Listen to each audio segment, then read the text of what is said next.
Hello dear friends आज मैं লৈ আহিছোঁ ক্লাস 12 অসমীয়া পদ্য জনতাৰ আহ্বান এই কবিতাৰ সকলোবিলাক কোশ্চেন আনসাৰ যে ইয়াত কি কি থাকিব ফাৰ্স্ট অফ অল কৈ লওঁ যে ইয়াত আৰ্হি প্ৰশ্নৰ সকলোবিলাক কোশ্চেন কভাৰ কৰি দিয়া হ'ব লাষ্ট 12 ইয়াৰ্স প্ৰিভিয়াছৰ কোশ্চেন কভাৰ কৰি দিয়া হ'ব লগতে কিছুমান এক্সট্ৰা কোশ্চেন কভাৰ কৰি দিয়া হ'ব এইখিনি পঢ়িলে ইয়াৰ ভিতৰতে 100% কমন পৰিব ভিডিঅ'টো আৰম্ভ কৰোঁ জনতাৰ আহ্বান জ্যোতিপ্ৰসাদ আগৰৱালা কবি एक नम्बर क्वेश्चन विप्लवी कवि बुली काक कोआ हो ज्योतिप्रसाद আগৰৱালা नेक्स्ट एटु कार्सिन दि लिखिबा जे ज्योतिप्रसाद কৈছিল विप्लव बाद दि कोनो जातिये कोनो क्षेत्रत আগবাঢ়িব নোৱাৰে नेक्स्ट क्वेश्चन जे ज्योतिप्रसाद আগৰৱালাৰ जन्म और मृत्यु किमान चনত হৈছিল কেতিয়াবা जन्म और কেতিয়াবা मृत्यु সুধি থাকে उत्तर ज्योतिप्रसाद আগৰৱালাৰ जन्म হৈছিল 1903 চনত ডিব্ৰুগড়ৰ তামুলবাৰী চাহ বাগিচাত 1951 চনত দুৰাৰোগ্য ৰোগত আক্ৰান্ত হৈ জ্যোতিপ্ৰসাদ আগৰৱালাই ইহলীলা সম্বৰণ কৰে নেক্সট क्वेश्चन জ্যোতিপ্ৰসাদ আগৰৱালাৰ পিতৃ আৰু মাতৃৰ নাম কি জ্যোতিপ্ৰসাদ আগৰৱালাৰ পিতৃৰ নাম পৰমানন্দ আগৰৱালা আৰু মাতৃৰ নাম কিৰণময়ী আগৰৱালা এটু কাৰ্চিন দি লিখিবা 1926 চনত উচ্চ শিক্ষা লাভৰ বাবে তেওঁ ইংলেণ্ডলৈ যায় যদিও কোনো ডিগ্ৰী নোলোৱাকৈ উভতি আহে তাৰ পিছত জাৰ্মানীলৈ গৈ তাত কথাছবি প্ৰযোজনা আৰু পৰিচালনা বিষয়ত প্ৰশিক্ষণ লয় তাৰপৰা উভতি আহি 1942 চনৰ গণ আন্দোলনত যোগদান কৰে আৰ্হি প্ৰশ্নৰ কৰ 4 নম্বৰ কোশ্চেনৰ এনসাৰ হয় ইয়াত নেক্সট কোশ্চেন এটি ইম্পৰ্টেন্ট হয় জ্যোতিপ্ৰসাদ আগৰৱালাৰ মৃত্যুৰ পিছত কোন কবিতা প্ৰকাশ পাইছে বিভিন্ন ঠাইত সিঁচৰিত হৈ থকা জ্যোতিপ্ৰসাদৰ কবিতাসমূহ একলগ কৰি লুইতৰ পাৰৰ অগ্নিহুৰ নাম দি তেওঁৰ মৃত্যুৰ পিছত প্ৰকাশ কৰা হৈছে नेक्स्ट क्वेश्चन ज्योतिप्रसाद আগৰৱালাৰ গীতসমূহত কোন দুটি সুৰ ধ্বনিত হৈছে উত্তৰ তেওঁৰ গীতসমূহত কমল মধুৰ আৰু পৰক দীপ্তি দুইটি সুৰ ধ্বনিত হৈছে নেক্সট क्वेश्चन ज्योतिপ্ৰসাদ আগৰৱালাই কোন নাটকৰ জৰিয়তে নাট্যকাৰ আত্মপ্ৰকাশ কৰে শোণিতকৰি নাটকৰ জৰিয়তে নেক্সট क्वेश्चन ज्योतिপ্ৰসাদ আগৰৱালাৰ ৰচনা কৰা নাটক কেইখনৰ নাম লিখা ज्योतिপ্ৰসাদ আগৰৱালাৰ ৰচনা কৰা নাটক কেইখনৰ নাম হ'ল কাৰেংগেৰ লিগিৰি ৰূপা লিম লবিতা খনিকৰ নিমাতি কইনা হন পখিলা কনকলতা আৰু সুন্দৰ কৰ ইয়াৰ যিকোনো চাৰিটা মনত ৰাখিবা নেক্সট क्वेश्चन কিমান চনত জ্যোতিপ্ৰসাদ আগৰৱালা প্ৰথম অসমীয়া কথাছবি কোনখন নিৰ্মাণ কৰে 1935 চনত জ্যোতিপ্ৰসাদে প্ৰথম অসমীয়া কথাছবি জয়মতী নিৰ্মাণ কৰে আৰু 1939 চনত ইন্দ্ৰমালতী নিৰ্মাণ কৰে 2025 চনত এনেকুৱা ধৰণৰ কোশ্চেন আহিছে জ্যোতিপ্ৰসাদ আগৰৱালাই অসমীয়া কথাছবি দুখনৰ নাম লিখিব লাগে नेक्स्ट क्वेश्चन অসমীয়া সাহিত্য সংস্কৃতিৰ জগতত জ্যোতিপ্ৰসাদ আগৰৱালা কি বুলি পৰিচিত অসমীয়া সাহিত্য সংস্কৃতিৰ জগতত জ্যোতিপ্ৰসাদ আগৰৱালা ৰূপকৰ বুলি পৰিচিত নেক্সট লিখিবা শব্দৰ অৰ্থৰ পৰা কোশ্চেন আহে ষোড়শ প্ৰচাৰ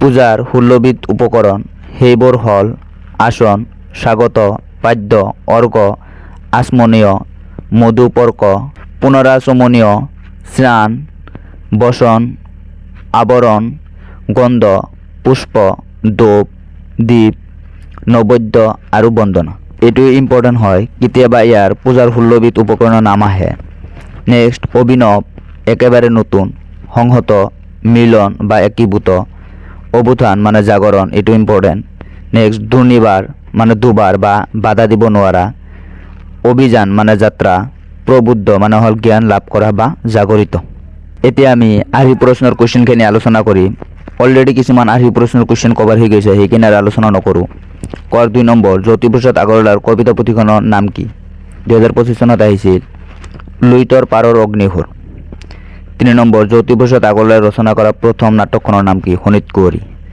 তাৰপিছত খ নম্বৰ আৰ্হি প্ৰশ্নৰ 1 জ্যোতিপ্ৰসাদ আগৰৱালাৰ কবিতাৰ দুটা বৈশিষ্ট্য লিখা 2025ত আহিছিল জ্যোতিপ্ৰসাদ আগৰৱালাৰ কবিতাৰ দুটা বৈশিষ্ট্য হল 1 নম্বৰ জাতীয়তাবাদ দেশৰ ঐতিহ্য আৰু বুৰঞ্জীৰ লগত একাত্মবোধ জনতাৰ প্ৰতি দায়বদ্ধতা আদি তেওঁৰ কবিতাৰ বৈশিষ্ট্য 2 নম্বৰ ভাষা আৰু শব্দ প্ৰয়োগৰ উজম্বিতা যৌৱনসুলভ দীপ্ততা তেওঁৰ কবিতাৰ শৈলীগত বৈশিষ্ট্য কেতিয়াবা যদি দুটাতকৈ বেছি বৈশিষ্ট্য সোধে তেতিয়া কি কৰিবা এই দুটাৰ পৰা চাৰিটা বনাই দিবা এইটো এটা ইয়াৰ পৰা এটা আৰু ইয়াৰ পৰা এটা চাৰিটা নেক্সট 3 নম্বৰ কবিতাটোত কবিয়ে আজি পৃথিৱীৰ আকাশে জনতাৰ আহ্বান বুলি কিয় কৈছে উত্তৰ কবিয়ে লক্ষ্য কৰিছে যে আজি শোষিত নিষ্পেষিত জনতা নিজৰ অধিকাৰৰ প্ৰতি সচেতন হৈ মুখৰিত হৈ উঠিছে কবিয়ে জনতাৰ এই জাগ্ৰত ৰূপ দেখি আনন্দ পাইছে। জনতাৰ আহ্বানত যে জনতাৰে মংগল হ'ব সেই কথা উপলব্ধি কৰিব পাৰিছে। নেক্সট 4 নম্বৰ, হে মোৰ আলোক পূজাৰী প্ৰাণ, কথাষাৰৰ তাৎপৰ্য ব্যাখ্যা কৰা। উত্তৰ, হে মোৰ আলোক পূজাৰী প্ৰাণ কথাষাৰ বৰ তাৎপৰ্যপূৰ্ণ।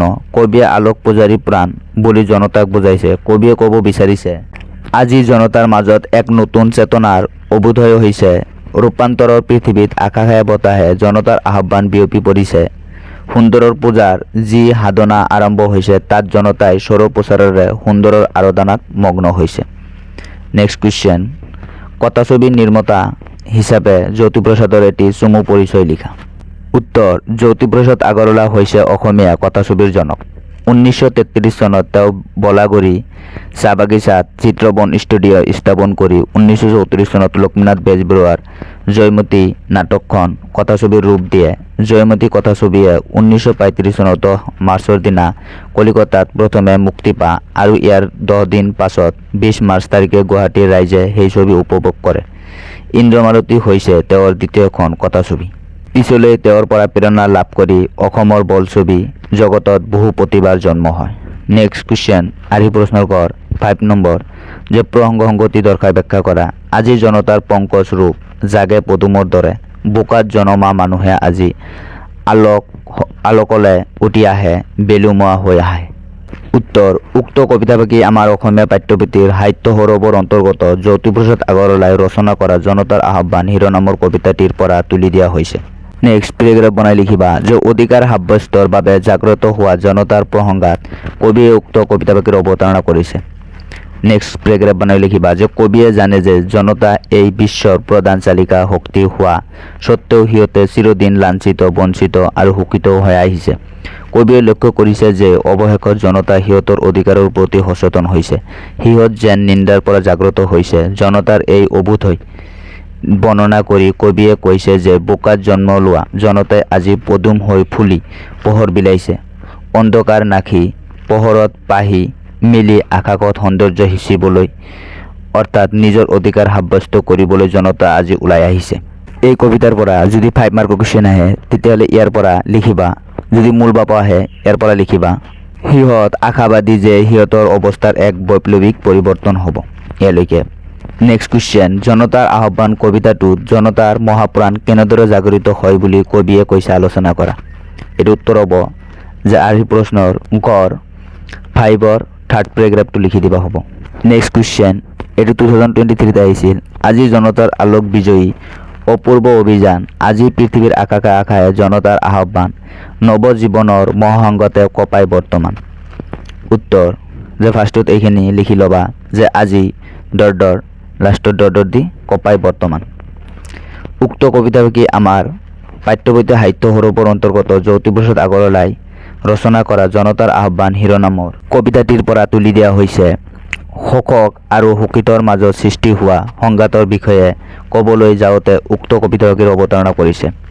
শোষিত জনতাই আজি বহুদিনৰ মূৰত জাগি উঠিছে আৰু সিহঁতৰ ন্যায্য অধিকাৰ কৰিবলৈ সিহঁত আকাশ বতাহ মুখৰিত কৰি বিপ্লৱ আৰম্ভ কৰিছে। কিন্তু বিশাল জনতাৰ সন্মুখত মুঠিময় পোষক শ্ৰেণী কঁপি উঠিছে। অৰ্থাৎ সিহঁত জনতাৰ ওচৰত হাৰ মানিব লাগিব তাৰে ইংগিত দিছে। নেক্সট কুৱেশ্যন লিখিবা, জনতাৰ কেনেকুৱা ৰূপ পদুম হৈ জাগি উঠিছে।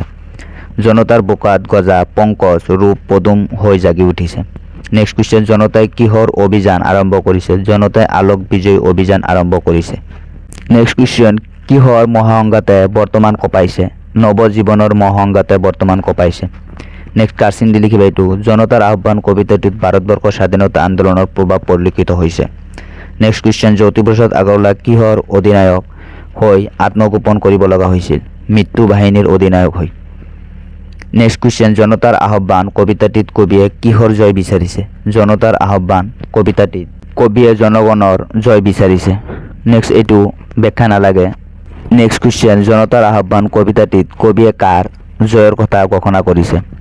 কবিয়ে কবিতাটিত জনতাৰ জয়, জনতন্ত্ৰৰ জয় আৰু মহামানৱ তন্ত্ৰৰ জয় ঘোষণা কৰিছে। নেক্সট কুৱেশ্যন, জনতাৰ আহ্বান কবিতাটোৰ মূল ভাৱ লিখা। এইটো 2024 আহিছিল।